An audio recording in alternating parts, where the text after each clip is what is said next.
PDI Perjuangan itu sampai hari ini tidak ada yang bisa mengalahkan.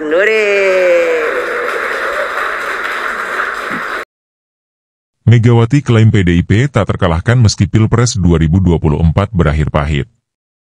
Ketua Umum Partai Demokrasi Indonesia Perjuangan, PDIP, Megawati Soekarno Putri, menyatakan partainya tetap menjadi kekuatan politik tak terkalahkan di Indonesia.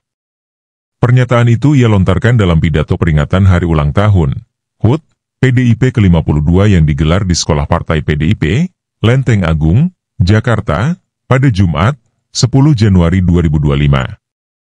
PDI Perjuangan itu sampai hari ini tidak ada yang bisa mengalahkan, ujar Megawati dengan penuh keyakinan, yang disambut gemuruh tepuk tangan para kader. Dalam pidatonya, Megawati menggarisbawahi keberhasilan PDIP di sejumlah pemilihan kepala daerah, Pilkada, 2024, khususnya di DKI Jakarta dan Bali, sebagai bukti dominasi partai berlambang banteng tersebut. Karena apa?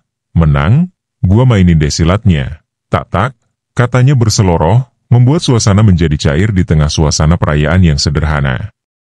Kekalahan Pilpres dan strategi konsolidasi. Namun, Megawati tidak menutupi fakta bahwa PDIP juga menghadapi kekalahan di beberapa provinsi besar, seperti Jawa Tengah, Jawa Timur, Sumatera Utara, dan Sulawesi Utara. Menurutnya, keputusan untuk tidak terlalu memaksakan strategi di daerah-daerah tersebut adalah langkah yang sengaja diambil untuk menghindari risiko yang terlalu besar.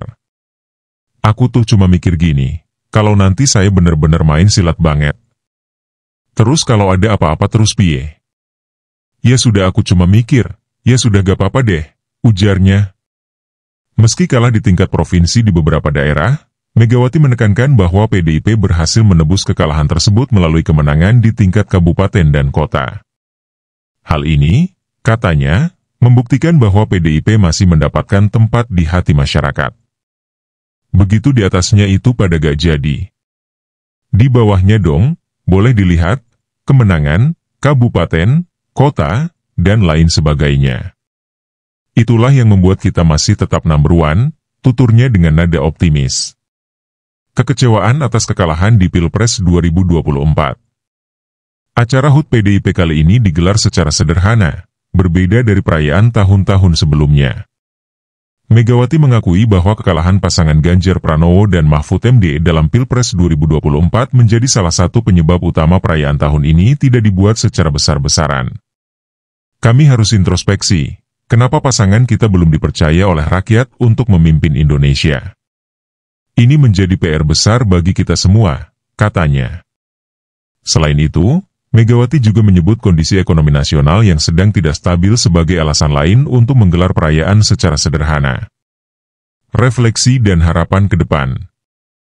Megawati menegaskan bahwa peringatan HUT ke-52 ini bukan hanya menjadi ajang perayaan, tetapi juga momen refleksi bagi seluruh kader PDIP. Ia meminta para kader untuk terus bekerja keras dan tetap solid dalam menghadapi tantangan politik di masa depan. Perjuangan kita masih panjang. Saya ingin semua kader PDIP tetap bersemangat dan tidak pernah menyerah demi rakyat Indonesia, pungkasnya. Acara HUT PDIP ke-52 ini dihadiri oleh sejumlah petinggi partai, termasuk Ketua DPP PDIP Puan Maharani, Sekjen Hasto Kristianto, serta para kepala daerah dari PDIP yang baru terpilih. Pengamat politik dari Universitas Indonesia, Dr. Fajar Nugroho, menilai pernyataan Megawati sebagai bentuk konsolidasi untuk menjaga semangat kader PDIP setelah kekalahan di Pilpres 2024. Meski gagal di tingkat nasional, PDIP masih menunjukkan kekuatannya di tingkat daerah. Hal ini penting untuk menjaga posisi tawar partai ke depan, ujarnya. Namun, ia juga menyoroti perlunya PDIP untuk memperbaiki strategi komunikasi politik, terutama di wilayah-wilayah yang selama ini menjadi basis suara lawan politik mereka. Jika tidak ada inovasi, dominasi PDIP bisa terancam dalam pemilu mendatang, tambahnya. Dengan momentum HUT ke-52 ini, PDIP dihadapkan pada tantangan besar untuk merebut kembali kepercayaan rakyat di masa depan, sekaligus mempertahankan posisinya sebagai partai politik terbesar di Indonesia. Pernyataan Megawati Soekarno Putri dalam perayaan HUT PDIP ke-52, yang menyebut bahwa tidak ada yang bisa mengalahkan PDIP, Terdengar seperti euforia berlebihan yang kurang merefleksikan dinamika politik Indonesia saat ini. Klaim semacam itu, apalagi disampaikan dengan nada bercanda seperti gua mainin desilatnya, tak, justru dapat mempertegas kesan kesombongan yang tidak sesuai dengan realitas di lapangan. Mari kita lihat fakta. PDIP memang memenangkan beberapa pilkada strategis, seperti di DKI Jakarta dan Bali. Namun, kemenangan ini tidak bisa dijadikan alasan untuk mengabaikan kekalahan di sejumlah provinsi besar seperti Jawa Tengah, Jawa Timur, dan Sumatera Utara.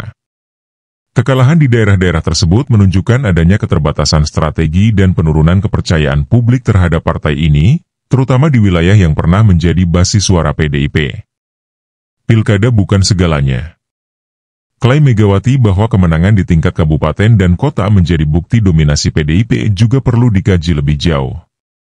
Kemenangan di tingkat lokal belum tentu mencerminkan kekuatan di tingkat nasional.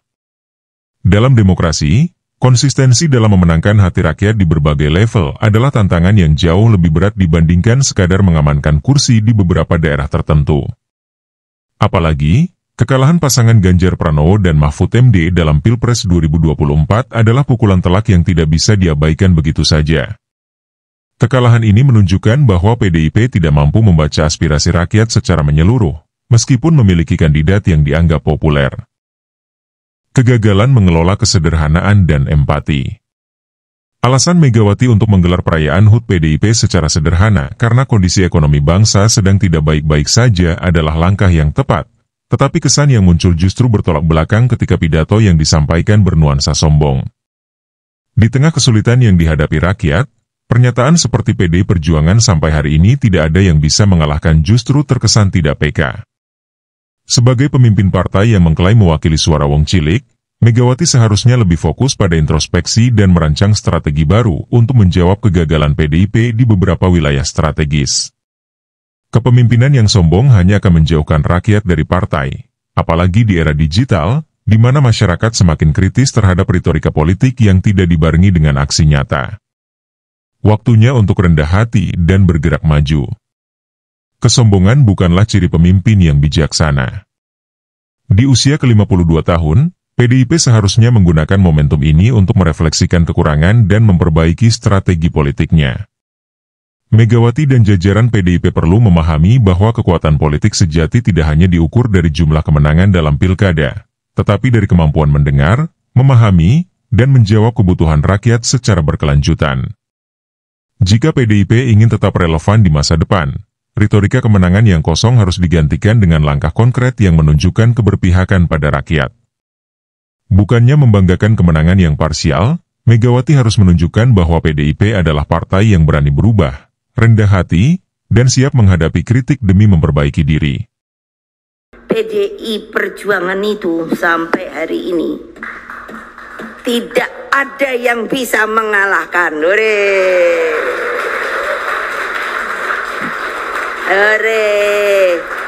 Coba siapa nyangka padahal waktu itu mau nangis.